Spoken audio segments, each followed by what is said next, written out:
Today we're going to look at a book that's fairly topical right now called The Rules of Contagion by Adam Kucharski, I guess we'd say it. I ordered this, I think, just before the pandemic became anything of note in Canada.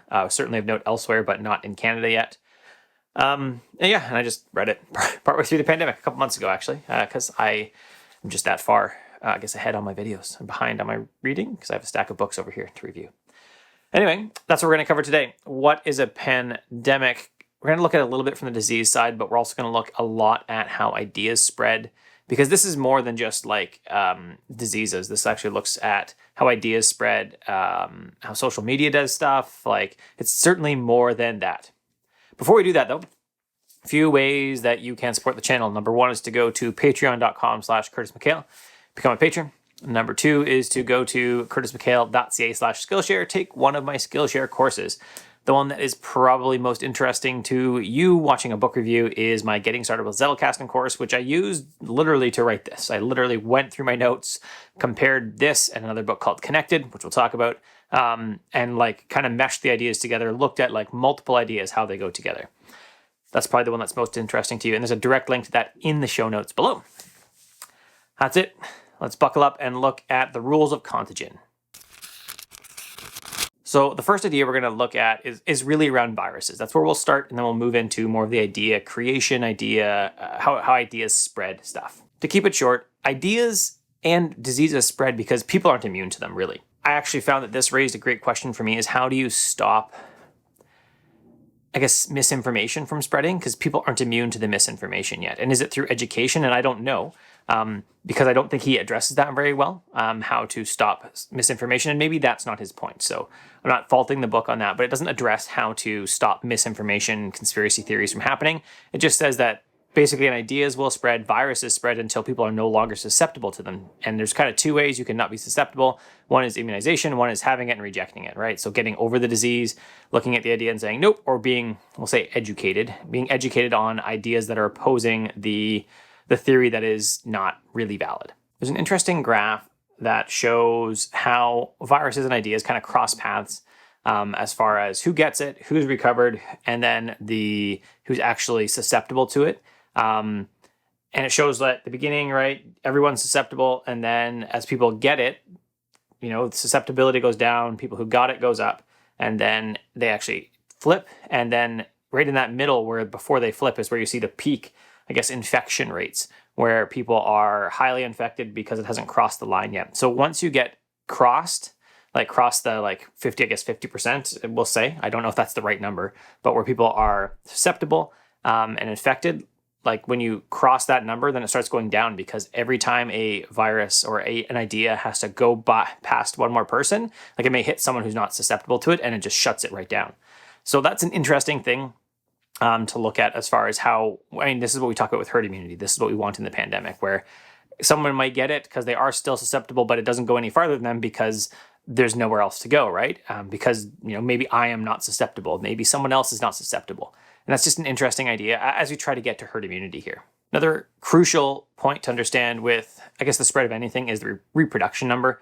And that is, for every one infection, how many subsequent infections do we get? So something that has below 1, so if I get infected, I infect less than one person, means the disease slowly dies out, or the idea slowly dies out. If it's more than 1, right, if it's an R2, right, so I would get 1 or 2 other people infected. And that's how we get exponential growth, because 2 becomes 4, 4 becomes 8. You can do some basic math. So now there are 4 things that affect the reproduction number. Number 1 is duration of the infection. If you're infected for longer, you can infect other people longer.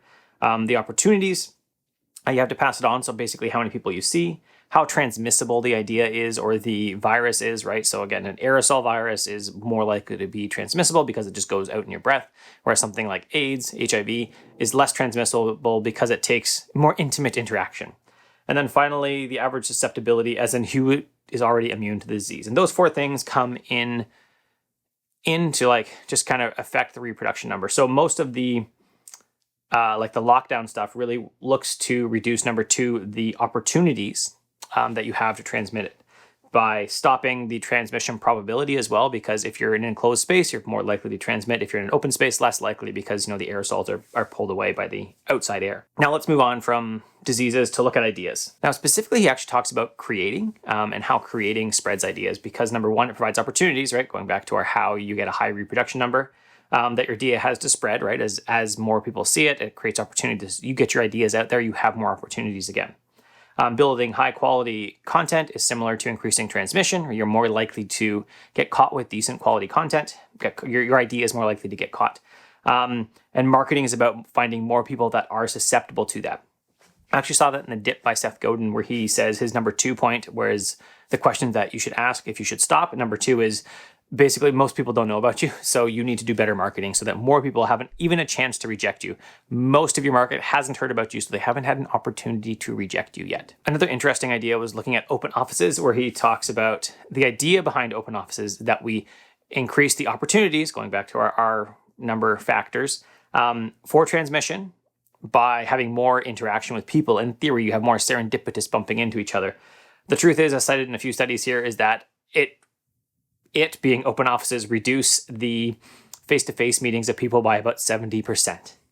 So you pay a huge price in lost productivity because people are getting interrupted all the time, but the actual real face-to-face meetings where those ideas bounce off each other are basically gone, because everyone's fighting for like a little tiny bit of time where they can actually focus, so they don't have these other meetings. They don't feel free just to sit and talk to someone because they bumped into each other in the middle of their open office. So open offices are terrible. Not the first time we've heard this.